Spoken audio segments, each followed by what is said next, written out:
Hello, welcome to my channel. Today I'll share with you the making of a perfect pie crust. A step-by-step recipe for making the perfect pie crust. So here are the ingredients. So for this recipe, what we'll need: 6 tablespoons of unsalted butter cut into cubes. The butter should be chilled well and cut into cubes. You need 3/4 cups of shortening, vegetable shortening, and that should also be chilled.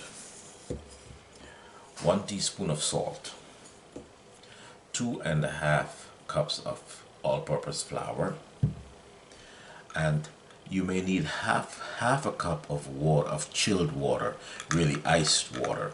So I have a cup of ice water here with cubes in it, just to keep that temperature, that chill temperature going. So what we'll do from here is we'll put this all together, and I'll show you the next step, how we're going to get the flour together. So right now we're going to go in with our flour. 2.5 cups of flour. We're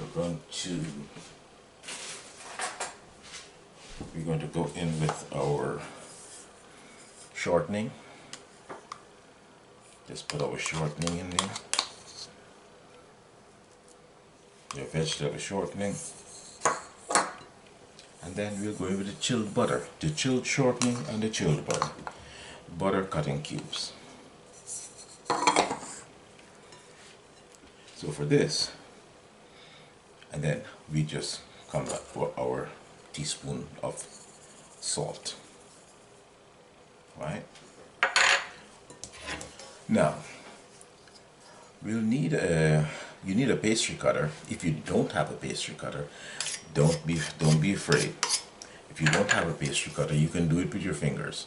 Just get your hands in there and massage the butter into the flour.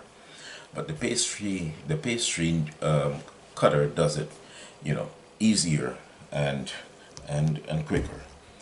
But it's a process. So, and it's a learning process also. So you go in like this. You crush.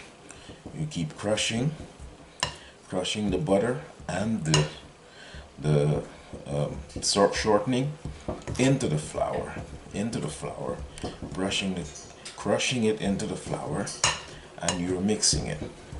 And you can also do this with your fingers, as I said. You get your hands in there and you can rub it all together and get it to the consistency of beads. It's like little beads, the beads of flour, the beads of the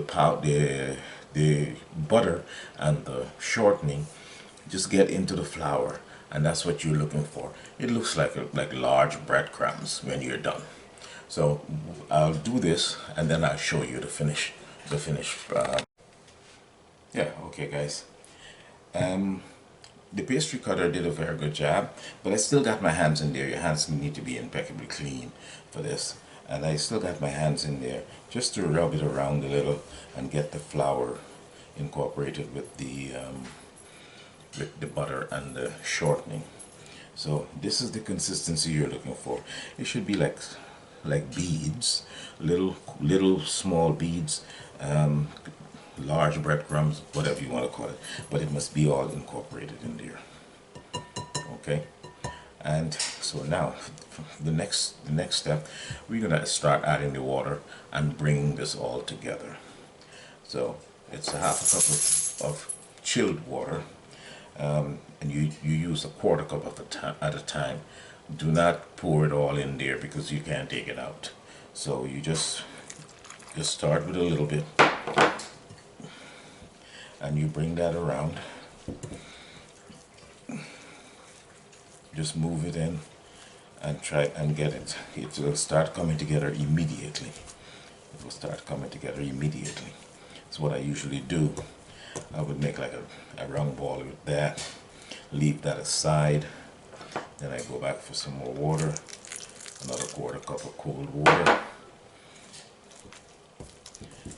with that. Just bring it all together. Bring it all together. You see, you don't need more than a half a cup of water because it's coming together already. It's all come together. All right. At this point, once it's all together, you try not to overwork the dough.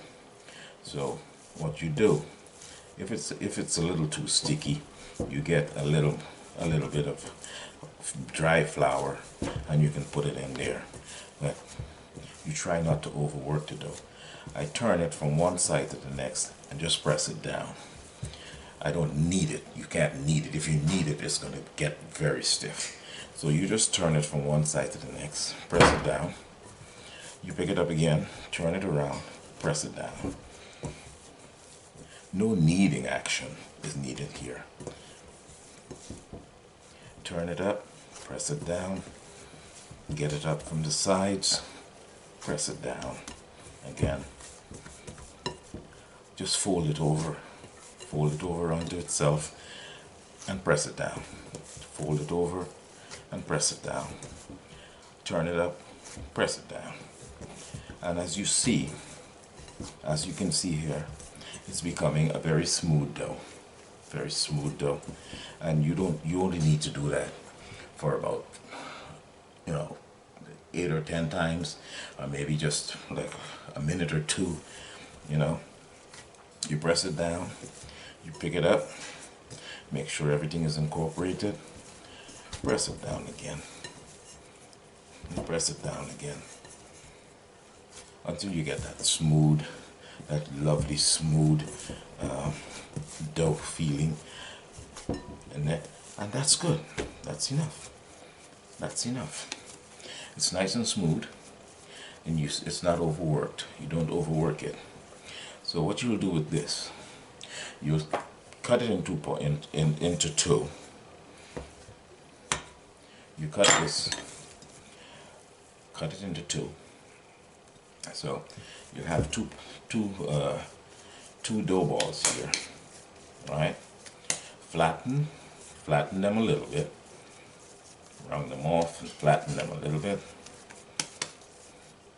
And then we'll wrap this in cling wrap, or apologize. You stick it into the refrigerator for at least 2 hours before you take it out to start making your pie crust. So this is going to be a perfect pie crust, one for the bottom and one for the top. And once it's chilled, after 2 or 3 hours, or you can even leave it overnight, depending on when you want to use it. But everything in here has to be chilled. And you did not overwork the butter, you did not overwork the shortening. So those beads of shortenings and butter, they're still in here, and we need to keep them chilled. So we'll wrap this in cling wrap or plastic wrap, and we'll put it in the refrigerator. Not the refrigerator. Okay. And once we've done that, and we leave it overnight, or you can use it maybe a day or two after. I'll come back and we'll go through the whole apple pie thing, and we'll do that together. Okay, so for now, I'm just going to wrap these in some cling wrap and stick them in the refrigerator.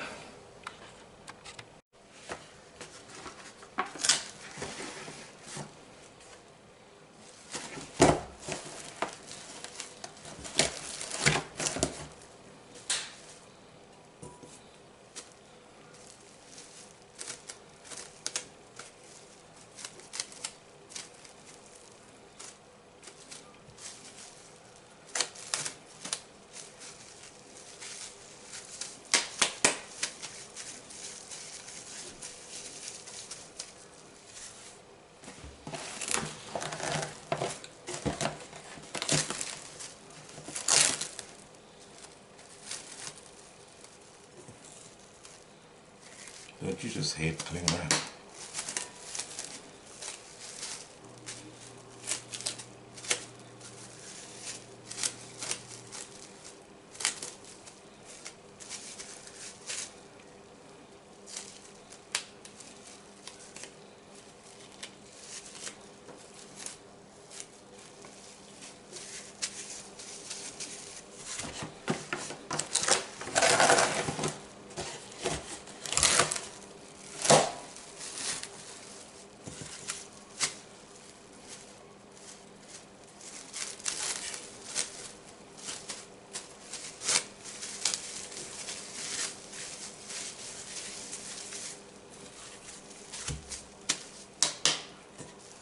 Okay guys, so we have them all wrapped, and then we'll put them in the refrigerator for a couple of hours if you want to use it right away.